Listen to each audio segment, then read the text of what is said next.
Hello guys welcome back again.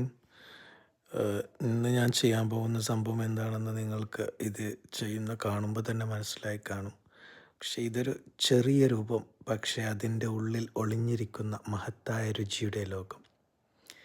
കാടക്കോഴി, പ്രകൃതിയുടെ പുണ്യം പോലെ ശുദ്ധവും ശക്തിയും നിറഞ്ഞൊരു ഭക്ഷണം. മസാലയുടെ ചൂടിൽ മുക്കുമ്പോൾ ഓരോ കഷ്ണവും ഓരോ കഥ പറയാൻ തുടങ്ങും. ഇഞ്ചി, വെളുത്തുള്ളി, മുളക് ഇവ സംഗമത്തിൽ രുചിയുടെ ഒരു സംഗീതം പിറക്കും.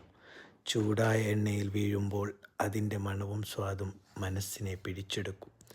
ഒരു തവണ രുചിച്ചാൽ അത് വെറും ഭക്ഷണമല്ല, ഒരനുഭവം, ഒരു ഓർമ്മ. കാടക്കോഴി ചെറുതെങ്കിലും രുചിയുടെ രാജാവ്. ചെറുതായി തോന്നുന്നൊരു പക്ഷി, പക്ഷെ രുചിയിൽ അതിരുകളില്ലാത്ത അത്ഭുതം. അതാണ് കാടക്കോഴി. പ്രകൃതിയുടെ കരങ്ങളാൽ വളർന്നത്. ഓരോ കഷ്ണത്തിലും ആരോഗ്യത്തിൻ്റെ രഹസ്യം ഒളിഞ്ഞിരിക്കുന്നു.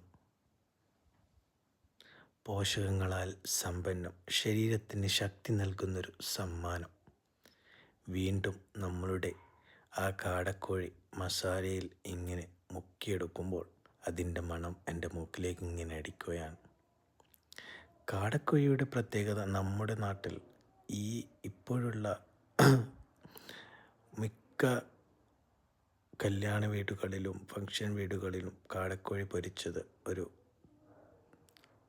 നല്ലൊരു ഐറ്റമായി കാണാൻ സാധിക്കാറുണ്ട്. പ്രത്യേകിച്ച് ടേബിൾ ഡെക്കറേഷൻ ചെയ്യുന്നതിനോടൊപ്പം ഇത് പൊരിച്ചു വെച്ച് കാണാൻ തന്നെ ഒരു പ്രത്യേക ഭംഗിയാണ്. മസാലയിൽ മുക്കുമ്പോൾ അതിൻ്റെ മണവും രുചിയും ഒരുമിച്ച് നൃത്തം ചെയ്യും.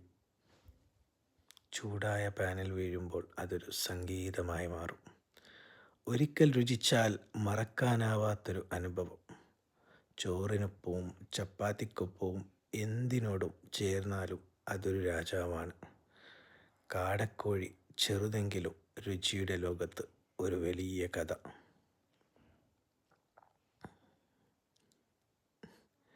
ഇന്ന് വീട്ടിൽ തയ്യാറാക്കിയ നാടൻ കാടക്കോഴി മസാല, അതിൻ്റെ മണം എൻ്റെ മൂക്കിനെ വല്ലാതെ അലസിപ്പിക്കുന്നുണ്ടായിരുന്നു.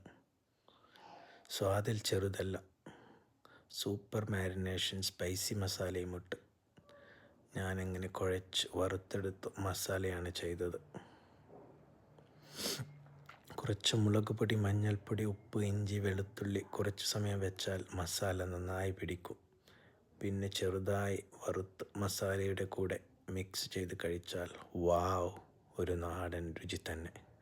കൂട്ടുകാർ, ട്രൈ ചെയ്ത് നോക്കൂ. കമൻറ്റിൽ എന്നോട് നിൻ്റെ അഭിപ്രായം പറയൂ.